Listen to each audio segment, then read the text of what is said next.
everyone, it's Deb, and I'm giving you another quick update on the run. This is week 41, I believe. For those of you that don't know, I started my journey last August. Well, my highest weight was the middle of July. My highest weight was 230, and had my surgery on August 6th, 2012. Let's see, last week I believe I was 156.4, I think. This week I'm 155.4, which is a loss for this last week, but really it's back down because I was up a pound last week. Because the week before last I was 155.2, I think, and then I was 56.4. This week I went back to 155.4, close to where I started 2 weeks ago. But I'm not going down. I didn't go up, which this week it kind of surprised me. I really expected to be up this morning when I stepped on the scale, because this has been one of those weeks that I kept losing track of my calories. I did okay-ish on carbs considering I lost track, and I always got my protein in, but I had trouble more than normal, which I always have trouble getting my water in, and this week I kept forgetting. And it'd get to be 4 o'clock in the afternoon, and I haven't even had one of my 26-ounce dudes. I haven't even gone through one of these yet. And I need to go through 3 at least of those a day. And I am lucky to get through 2 of them. Now, add that to my protein shake or 2, which I end up doing a protein shake or 2 because I can't tell where I'm at, and I know I've forgotten to drink. So if I need to eat something because I'm feeling like I'm weak and need to eat something, but I know I haven't been drinking, then I'll end up having a protein shake. Because the protein shakes have always gone down easier for me. Water does not go down easy. It still doesn't. I can't guzzle very much. I can't drink. I can take several swallows at a time, but it does not agree with my stomach. It just feels like it's almost painful to drink water, which, is frustrating because there's times when I have time to drink water and I remember to drink my water, but I can't drink very much at that point before my stomach starts to hurt. And I've tried it hot, I've tried it cold, I've put every flavor you can imagine, I've tried everything, and nothing makes it even worse. I can't put flavors in there, that just makes me nauseous. So water tends to just not agree with me and make me nauseous. That's why I think I end up drinking so many protein shakes. I'm been having like 2 protein shakes a day, just because I want to make sure I'm getting my fluids in, and it doesn't seem like I can do it as easily with water as I can with a protein shake. I can drink an 11-ounce protein shake in like 5 minutes, maybe 10 if I, get distracted by something else. But I can't drink 11 ounces of water that fast. I can drink a couple ounces at a time, and then I have to wait 15 minutes, it seems like, still. So I don't know why that's the case, but I'm just weird that way. So, mostly I wanted to talk about the reality that came to me, because this time of the year is disorienting for me. And I already struggle, I think I've talked about this before, with that feeling of being disoriented. It's not a bad thing, it's not a good thing, it's just sort of like you're watching yourself go through your day. And since this journey started, I've had a lot of that. I had a whole bunch early on, and this time of the year I tend to feel a little disoriented anyways, because this is the last week of school. My husband's actually off work this week. My daughter's been home a lot more because my older daughter is in high school, and she takes a couple of AP classes, and her AP tests were a couple of weeks ago. So she doesn't have her AP classes anymore. So she's been like in and out, coming home, going away, in and out as far as, not gone consistently all day. And I find I have a hard time when my routine is kind of messed with. And this time of the year is when the routine really gets messed with.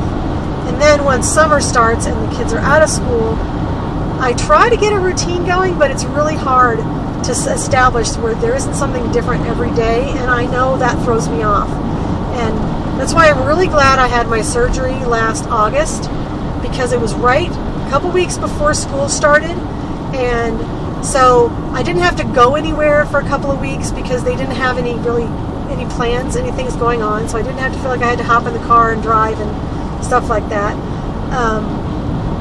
And then by the time I really needed to start eating food again and wasn't just grabbing protein shakes, the kids were back at school, and I always do better when the kids are back in school, because it's just sort of the get up, get the kids to school, or I get up and go to work. But I feel like I'm running a race this week because we have so much going on. This is like the only day I would get a chance to make a video. So, you know, the thing that I think became kind of dawned on me this morning when I woke up, because this is the kind of times when I don't sleep enough. I sleep for like 5 hours, maybe 6 hours, and then I wake up and my brain turns on and I start thinking, and I fight it as much as I can. I try to think of like some story I watched on TV or some book I was reading or something to distract myself so I don't start thinking about what's going on in my life. Because as soon as I start thinking about things, then I'm like, oh, I have to do this, I have to do that, I have to eat this, oh, I have to remember to do this, and this is going on, and that's going on. And you just, my brain just starts going, and it won't shut off, and then I wake up. And I don't feel like I get enough sleep. And I have a hard time this time of the year with that happening. And that's what's been happening this last couple of days. But it reminds me that, you know, losing the weight, it helps a lot of things, and it makes a lot of things a lot better. Especially you feel physically better, you feel more capable of you know, keeping up with life, and you feel better about yourself. So you're kind of energized by the NSVs that you run into on a daily basis. But the thing that doesn't change is you still have the same issues you always have. I still have the same hang-ups I always had. I still stress out and overthink things. I still don't have the job I want. You know, my kids are still getting older. They're going to graduate and go away. You know, those things don't change. So all the things that maybe kind of stress you out and make you want to eat are still there. You just don't feel as bad about yourself in general. So everything feels better. It's just that you wake up with that same busy brain, because that busy brain didn't go away. They didn't operate on my brain. They operated on my stomach. So that was a reality that hit me this morning, too, is that, you know, because I don't like my job. I want to change jobs. It's not that I don't like the job I do. I'm just not liking where I'm doing it anymore. And I'm ready to move on to something else, too. I really don't want to be, you know, doing what I'm doing. I want to be able to do really what I went to school for, and I haven't been able to find a job that pays, you know, a steady amount. You know, I can do it freelance, but because my degree is in graphic design, but I've been grooming dogs for the last 15 years. And I don't mind it. It's really been a fun job in general and a fun way to make some money and you know, kind of be able to work it a little bit around the kids. But I'm ready to move to something else. And but just like anything, it takes like full time. It's a full-time job to find a job. So it's almost like I feel like I'm going to have to quit the job I have in order to push myself into finding a new job. And I'm almost to that point. I'm almost to the point of just quitting the job I have and saying, you know what, I'm putting in my 2 weeks notice, I'm done. And that puts the cranker on me because I've got to have some kind of an income. I can't not have an income.